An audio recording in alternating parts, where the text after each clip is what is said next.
Hi, நான் Kannan from Sharma mobiles Tiruppur. இன்னைக்கு நம்ம வீடியோல என்ன பார்க்க போறோம்னா, A14 5G இதோட டெட் ரெக்கவரிய பத்தி தான் பார்க்க போறோம். இத பத்தி நெறைய டீடைல்ஸ் நெறைய பேர் போட்டிருக்காங்க. அது யூஸ்ஃபுல்லா தான் இருந்தது. நான் ஏன் மறுபடியும் இத பத்தி போடுறேன் அப்படின்னா, இன்னுமே நெறைய பேத்துக்கு இதுல ஸ்ட்ரகிள் இருக்கு. ரெகுலரா அந்த யூஎஃப்எஸ்ல இருக்கிற யூஎஃப்எஸ் பேட்ல அந்த ஃபர்ஸ்ட் பால மட்டும் நம்ம பேட அட்ஜஸ்ட் பண்ணி ரெடி பண்ணிட்டு மேனேஜ் பேப்பர் அடிச்சுட்டு போடுவோம். அதுதான் ப்ராப்பரான சொல்யூஷன் சொல்லிட்டு இருந்தாங்க. இப்ப என்ன அப்படின்னா, அதே மாரியே சிபியூ சைடுல இருக்கிற ஃபர்ஸ்ட் ரோ, செகண்ட் ரோ 2 லைன்லயுமே இந்த மாரியான பால்ஸ் புடுங்குது. இது ரேமுக்கும் சிபியூக்கும் உண்டான அந்த கனெக்ஷன்ஸ் ப்ராப்ளத்தினால ஆகுது. என்ன பண்ணணும்? எந்த மாரியான பால் எல்லாம் நம்ம செக் பண்ண வேண்டியது இருக்குது? எந்த இடத்துல இருக்கிற பால் எல்லாம் நம்ம செக் பண்ணணும்? அதை எப்படி ஃபிக்ஸ் பண்ணணும் அப்படிங்கிறத இந்த வீடியோல நம்ம சொல்லப் போறோம். இந்த ஃபோனு இப்ப டெட் கண்டிஷன்ல இருக்கு. டிசில நான் போட்டா அரௌண்ட் 170 அந்த ரேஞ்சில வரும். இந்த 170 வந்தது அப்படின்னா இது சிபியூ ஃபிக்ஸ் பண்ணணும். சிபியூவோட பேட ஃபிக்ஸ் பண்ணணும். யூஎஃப்எஸ்ல இருக்கிற பேட ஃபிக்ஸ் பண்ணணும் அப்படின்றத நம்ம கன்ஃபார்ம் பண்ணிக்கலாம். டிசி ரீடிங்கை கன்ஃபார்ம் பண்ணாம நீங்க எடுத்தவங்க கவுத்து சிபியூ பிரிக்க வேண்டாம். ஏன்னா நிறைய பேர் அந்த மாதிரி பண்றாங்க. வேற ஏதாவது கம்ப்ளைண்டா கூட இருக்கலாம். வாட்டர் டேமேஜா இருக்கலாம். விபிஎஸ் பவர்ல ப்ராப்ளம் இருக்கலாம். ஸோ டிசி ரீடிங்கை ப்ராப்பரா செக் பண்ணாம இந்த கம்ப்ளைண்ட்டை பண்ண வேண்டாம். சிபியூவை கழட்டுறதுலையும் சில பேருக்கு பிரச்சனை இருக்குது. நம்ம ரிமூவ் பண்ணும்போது ஓவர் ஹீட் காமிச்சிட்டா இந்த பர்டிகுலர் சிபியூ என்ன ஆகுதுன்னா பல்ஜ் ஆயிடுது. இந்த பல்ஜ் ஆகாம இருக்கணும் அப்படின்னா நான் கொடுக்குற டிப்ஸ் என்னன்னா, ப்ளோயரை முடிஞ்ச அளவுக்கு பக்கத்தில் கொண்டு போகாதீங்க. மேல இருந்தே ஹீட் பண்ணுங்க. என்ன கொஞ்சம் டைமிங் சேர்த்து காமிக்கிற மாதிரி இருக்கும். அதனால எந்த பிரச்சனையும் இல்லை. ஹீட் கம்மியா டைமிங் அதிகமா காமிக்கும் போது எந்த ப்ராப்ளமும் இல்லை. நார்மலா வச்சிருக்கக்கூடிய ஹீட்டை விட நீங்க இதுக்கு கொஞ்சம் கம்மியாவே காமிக்கலாம். நான் இப்போ ப்ளோயர்ல யூஸ் பண்ற ஹீட் என்ன அப்படின்னா 460. இது தெரியுதா? 460 ஹீட் அதிகமாக தான் வச்சிருக்கேன். இருந்தாலும் எனக்கு இதை சக்ஸஸ் பண்ண முடியும். என்ன ரீசன்னா என்னோட ஹேண்ட் ஸ்கில் அந்த மாதிரி இருக்குது. நான் அதனால வச்சிருக்கேன். நீங்க பண்ணும்போது இதை 360 வச்சாலும் சரி, 380 வச்சாலும் சரி, 400 வச்சாலும் சரி, இங்க ஹீட்டு யாரும் மேட்டர் இல்லை. நீங்க எவ்வளவு நேரத்துல அந்த வேலையை முடிக்கிறீங்கன்றதான் மேட்ரு. ரொம்ப நேரம் நம்ம ஹீட்டை கொடுத்துட்டே இருக்கக்கூடாது. எந்த ஐசியா இருந்தாலும் தாங்காது. இன்டர்னலா டேமேஜ் ஆகிறதுக்கு வாய்ப்பு இருக்கு. இந்த ஐசியில ரெகுலரா ஆகக்கூடிய ப்ராப்ளம் என்ன அப்படின்னா, நமக்கு பல்ஜ் ஆயிருக்கு. பல்ஜ் ஆகிட்டாலும் சில பேர் ரிட்டர்ன் போட்டுறாங்க. பல்ஜ் ஆகிட்டாலும் அதை ரெடி பண்ணிக்கலாம். அப்படியான உங்க போன் உங்ககிட்ட இருந்தாலும் கொண்டு வாங்க, ரெடி பண்ணிக்கலாம். இப்போ சிபியூ பிரிச்சிடலாம். மறுபடியும் சொல்றேன், ஹீட்டு 400 ஏர் 60 வச்சு நான் பண்றேன். இதே மாதிரி நீங்க பண்ணணும்னு எந்த அவசியமும் கிடையாது. உங்களோட ஹேண்ட் ஸ்கில்லை பொறுத்து ஹீட்டையும் ஏரையும் மாற்றி வச்சுக்கோங்க.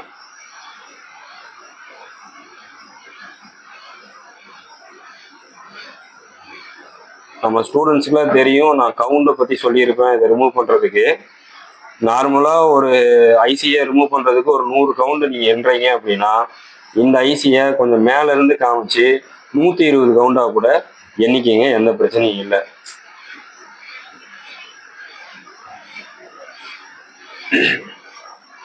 ஓப்பனரை உள்ளுக்குள்ளே இன்சர்ட் பண்ணும்போது ரொம்ப ஹார்ஷாலாம் இன்சர்ட் பண்ணாதீங்க. எக்ஸ்ட்ரா ட்ராக் பிடிங்கணும். அப்புறம் அதுக்கு உட்காந்து தனியாக வேலை செஞ்சுட்டு இருக்கணும். அதுவாக அழகாக வரணும்.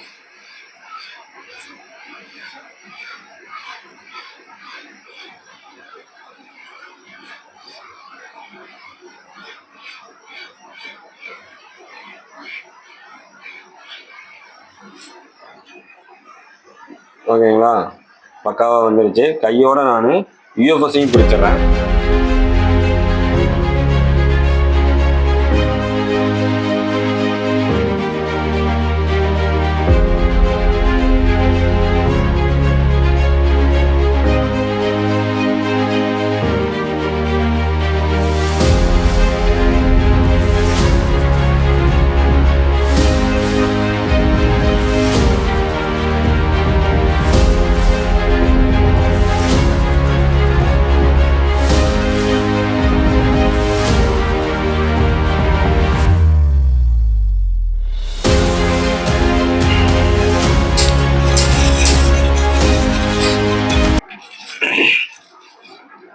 இப்போ இதை அடுத்தது நம்ம டீசால்டர் பண்ணணும் இல்லையா? அந்த டீசால்டர் பண்ற அந்த ஸ்டெப்புக்கு முன்னாடியே எந்தெந்த பாலெல்லாம் பிரச்சனை இருக்கு அப்படிங்கிறத செக் பண்ணிருங்க. டீசால்டர் பண்ணதுக்கு அப்புறம் ஒரு சிலது அதுல ஸ்ட்ராங்கா நின்னுக்குது. அதனால சில பேர் சொல்றீங்க, நான் செக் பண்ணி பார்த்துட்டேன் சார், எனக்கு எந்த பாலுமே பிரச்சனை இல்லை, நல்லா இருக்கு அப்படின்ற மாதிரி சொல்றீங்க. அப்படி இல்லை. ஏன்னா அது டீசால்டர் பண்ணும்போது கொஞ்சம் அந்த இடத்துல அது ஸ்ட்ராங்கா ஒட்டிடுது. அதனால டீசால்டர் பண்றதுக்கு முன்னாடியே அதை செக் பண்ணிருங்க.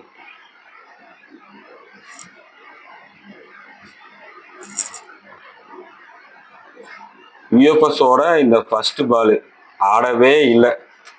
இருந்தாலும் அதை நீங்களே பேத்து எடுத்துருங்க.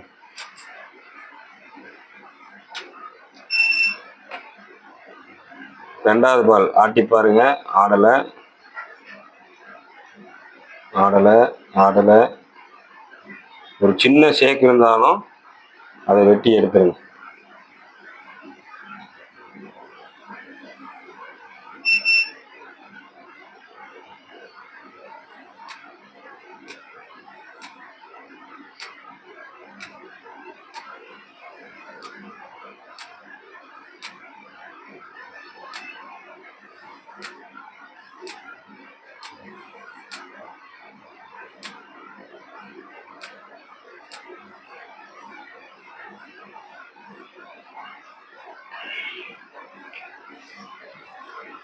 அதே மாதிரி சிபியூவில் இந்த ஃபர்ஸ்ட் ரோவும் செகண்ட் ரோவும், அந்த செகண்ட் ரோலையும் ஃபர்ஸ்ட் ரோலையும் இந்த ரேமோட கனெக்ஷன்ஸ் வருது இல்லையா, இதை மட்டும் செக் பண்ணிக்கங்க. யூஎஃப்எஸ்ல இந்த பாலையும் ஒரு தடவை செக் பண்ணிக்கங்க. இந்த 2 பால் இருக்கு இல்லையா, இந்த 2 பாலையும் ஒரு தடவை செக் பண்ணிக்கங்க. இதுவும் ஒரு சில டைம்ல வருது. சிபியூவில் 3வது பால் ஃபர்ஸ்ட் எடுத்தோடனே செக் பண்ணிடுங்க, ஏதாவது பிரச்சனை இருக்கான்ட்டு. பிரச்சனை இருந்தா பரவாயில்ல, இல்லைன்னா விட்டுறலாம். நீங்களே பிரச்சனை உருவாக்கி பண்ணணும்னு அவசியம் இல்லை. இப்போ இதில் எதுவும் ஆடலை, இந்த மாடலில் ஷேக் ஆயிருந்தது அப்படின்னா நம்ம கண்டிப்பாக அதை கட் பண்ணிட்டு நானோ ஜம்பர் பாட்டை போகணும்.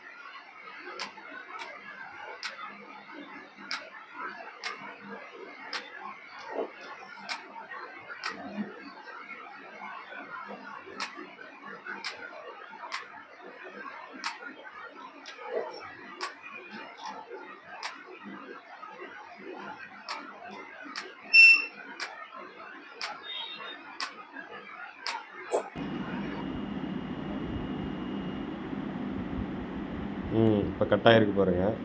ஃபஸ்ட் லைனில் ஒரு பால் கட் ஆகிருக்கு, வச்சோனையும் போயிடுச்சு. செகண்ட் லைன்லேயும் ஒரு பால் கட் ஆகிருக்கு, மற்றதெல்லாம் நல்லா இருக்குது. இந்த மாதிரி பிரச்சனை வர்றதுக்காக தான் நம்ம சிபியூவில் இருக்கிற பேடையும் செக் பண்ணி பாருங்கள் அப்படின்ட்டு சொல்கிறோம். இந்த போர்டில் வந்து இப்போ கீழே இருக்கிற ஒரு 2 பால் கட் ஆகிருக்கு. ஒவ்வொரு போர்டுலேயும் ஒவ்வொரு மாதிரி ஒவ்வொரு இடத்துல இருக்கிற பால் கட் ஆகுது. சிபியூ பேடில் நான் சொல்கிறேன். ஃபஸ்ட்டு 2 லைனையும் நல்லாவே செக் பண்ணிக்கோங்க. சில இதில் பார்த்தீங்கன்னா அந்த 3வது பால் கட் ஆகுது, மேலேருந்து 3வது பால் கட் ஆகுது. சில இதில் ஒரு 6-7 பால் கட் ஆகிருக்கு. கனெக்ஷன்லேயே இருக்கிற மாதிரி தெரியும், நம்ம ஷேக் பண்ணி பார்த்தா ஆடும். லைட்டாக ஷேக் ஆனாலும் நம்ம அதை கட் பண்ணி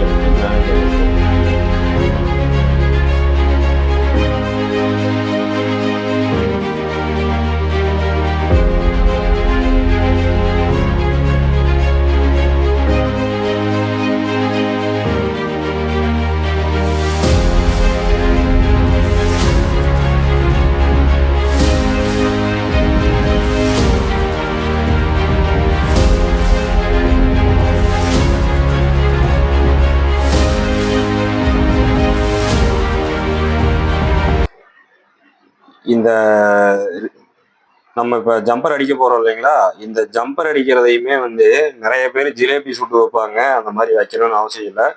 அதுக்கும் ஒரு ஷார்ட்கட் இருக்குது, அதையும் நான் இந்த வீடியோலேயே சொல்லிடுறேன்.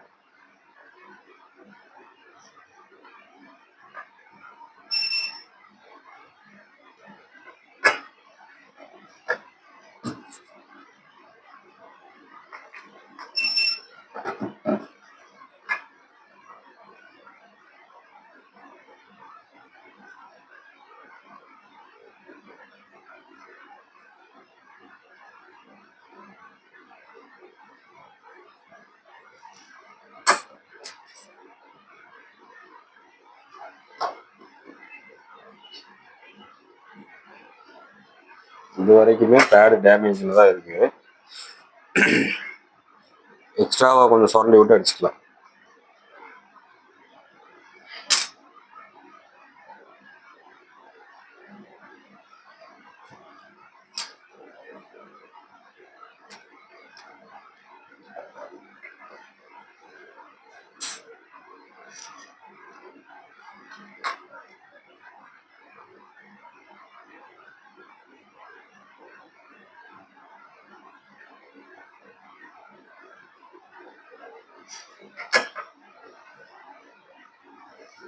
இப்போ ஜிலேபி சூடா மாதிரி அவ்வளோ சுற்றி வைக்கணும்னா இந்த இடத்துல நம்ம போட்டு சுற்றிட்டு போகணும். அவ்வளோ தேவையில்லை. நம்ம இப்போ இந்த இடத்துல தான் சுருட்டி வைக்க போகிறோம்.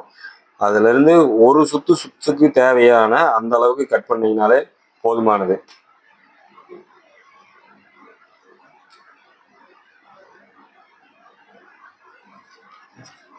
எல்லா இடத்துலையுமே ஃபர்ஸ்ட் ஜம்பர் போட்டுடுறேன், அதுக்கப்புறம் சுற்றி வச்சுக்கலாம்.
நேனோ ஜம்பர் அடிச்சிருக்கோம் இல்லைங்களா, அதுக்கு ஒரு சுத்து போட்டாலே போதுமானது.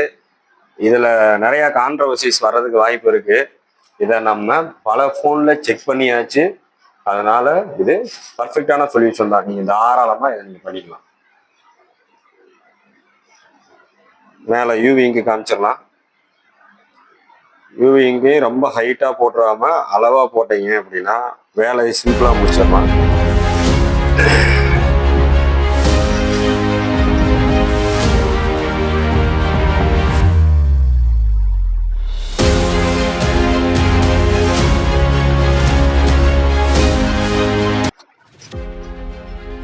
நம்ம இதுக்கு முன்னாடி எந்த பாலை செக் பண்ணியிருப்போம்னா யூஎஃப்எஸோட இந்த டிரேம் லைன், டைனமிக் ரேமோட சிபியூவோட கனெக்ஷன்ல இருக்கிற இந்த இன்டர் கனெக்ஷன் லைனை நம்ம செக் பண்ணியிருப்போம். இதுல ஃபர்ஸ்ட் பால் இந்த 4 பாலுக்குள்ளதான் நம்ம செக் பண்ணியிருப்போம். இனி நம்ம இந்த ரீஒர்க் வரக்கூடாது, எல்லா போனுமே சக்சஸ் ஆகணும்னு நினைச்சா யூஎஃப்எஸ்ல இருக்கக்கூடிய ஃபர்ஸ்ட் லைன்ல இருக்கிற எல்லா பாலையுமே செக் பண்ணிருக்கோம். நம்ம வீடியோல எப்படி செக் பண்றதுன்னு அதை காமிச்சிருக்கோம். அது போக மெயினா சிபியூவோட ஃபர்ஸ்ட் லைனு, செகண்ட் லைனு, இந்த லைன்லயும் செக் பண்ணுங்க. எந்த லைனை செக் பண்ணணும்? ரேம்ல இருந்து சிபியூக்கு, அதாவது யூஎஃப்எஸ்ல இருந்து ரேமோட கனெக்ஷன் சிபியூக்கு வரது நமக்கு ட்ராக் தனியாவே தெரியும்.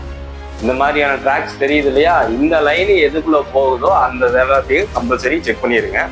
இப்ப நம்ம செக் பண்ணதுல நமக்கு ப்ராப்ளம் ஆயிருக்குது, இது ப்ராப்ளமா தெரியல நமக்கு, இருந்தாலும் அந்த பால் கண்டிப்பா பிரச்சனையான பால் அப்படின்றது நமக்கு நல்லா தெரியும். அதனால நம்மளே அதை கட் பண்ணி விட்டுட்டு மறுபடியும் ஜம்பர் போட்டுக்கிறோம். அதே மாதிரி சிபியூல கீழே இருக்கிற லைன், இந்த லைன்ல 2 பால், கீழே இருந்து 3வது பால், அதுக்கு கீழ் லைன்ல 1 பால். ஃபர்ஸ்ட் லைன்லயும் பிரச்சனையா இருக்கு, செகண்ட் லைன்லயும் பிரச்சனையா இருக்கு.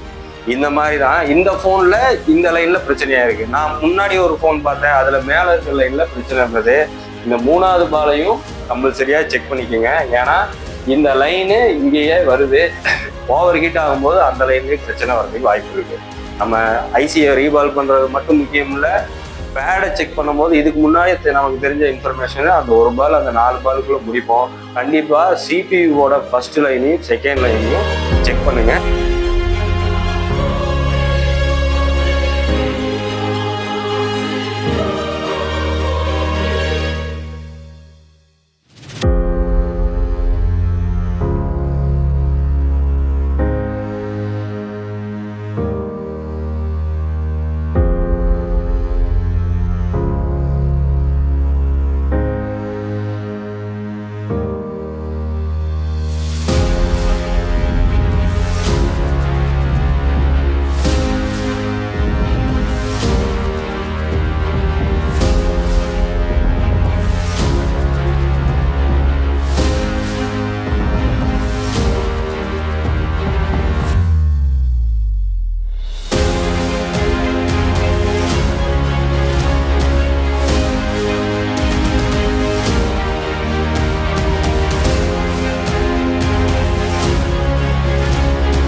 இப்போ இந்த ஃபோனை நம்ம ஐசியில் இருக்கிற பேடை ஐசியோட பேடெல்லாம் ஃபிக்ஸ் பண்ணி ஐசியை ரீபால் பண்ணி வச்சுட்டோம். ஃபோன் ஆன் ஆகுதா அப்படின்றத செக் பண்ணிடலாம். இந்த ஃபோன் டெட்டுக்கு தான் வந்தது. நம்ம ஐசி பேடை ஃபிக்ஸ் பண்ணி ஐசி ரீபால் பண்ணி வச்சிட்டோம். ஆன் ஆகிருச்சு. சம் கேசஸ்ல ஒரு சில ஃபோன்ல இந்த இடத்துல மொபைல் ரீபூட் ஆகலாம், இல்லை ஹேங் ஆகி நிற்கலாம். அப்படி நிற்கிது அப்படின்னா உடனே மறுபடியும் நான் சிபி வச்சது சரியில்லையோ அப்படின்ட்டு மறுபடியும் போய் சிபி எடுத்து ரீபால் பண்ணணும்னு அவசியம் இல்லை. ஏன் சொல்றேன் அப்படின்னா, சாஃப்ட்வேர் அப்டேட் ஆயிருக்கும் போது ஹீட் ஆகி ஃபோன் ஆஃப் ஆயிருந்ததுன்னா சாஃப்ட்வேர் கரப்ஷனும் நடந்திருக்கலாம். இந்த இடத்துல ஃபர்ஸ்ட் லோகோல இருந்தாலும் சரி, செகண்ட் லோகோல இருந்தாலும் சரி, நீங்க ஒரு தடவை ஃபிளாஷ் பண்ணிட்டு கன்ஃபார்ம் பண்ணிட்டு அதுக்கப்புறம் மறுபடியும் சிபியூல கை வைங்க. ஏன்னா இந்த ஃபோன் நார்மலாவே ஒரு ஃபோனை நம்ம சிபியூ ரீபால் பண்ணோம்னா நார்மலை விட ஃபர்ஸ்ட் டைம் உள்ள போறதுக்கு கொஞ்சம் லேட் ஆகலாம். அது இந்த ஃபோன் கொஞ்சம் அதிகமாகவே டைம் எடுத்துக்கும். இந்த ஃபோன்ல இப்போ உள்ள போயிருச்சு, ப்ராப்ளம் இல்லை, அப்நார்மல் ஹீட்டு எதுவும் வரல. நான் மறுபடியும் ஃபர்ஸ்ட் சொன்ன அதே விஷயம் தான். டிசி ரீடிங் 170 அரௌண்ட்ல இருந்தால் மட்டும் இந்த மாதிரியான வேலைகளை பாருங்க. பிபிஹெச் ஷார்ட்டாக இருக்கிறதுக்கு போய் சிபியூவை நோட்டிட்டு இருக்க வேண்டாம். ப்ராப்பராக ஃபால்ட் ஃபைண்ட் பண்ணி பண்ணுங்க. இந்த மாதிரியான ஃபால்ட் ஃபைண்ட் கற்றுக்கணும், ஐசி ரீபால் பண்ணணும், இந்த மாதிரி வித்தியாசமான விஷயங்களை பற்றி நீங்கள் தெரிஞ்சுக்கணும் மொபைல் சர்வீஸில் அப்படின்னு நினச்சா நீங்கள் எங்ககிட்ட கோர்ஸுக்கு வரலாம். எங்களோட பார்ட் டைம் பேஜஸும் ஃபுல் டைம் பேஜஸும் அடுத்த செப்டம்பர் ஃபர்ஸ்ட் வீக்லேருந்து ஸ்டார்ட் ஆகுது. 10 சீட்டு தான், அதனால உங்களுக்கு அட்டென்ஷன் நிறையா கிடைக்கும். வேணுங்கிறவங்க யூஸ் பண்ணிக்கங்க. கான்டாக்ட் நம்பர் கீழே வர நம்பர் தான். தேங்க்ஸ் ஃபார் வாட்சிங்.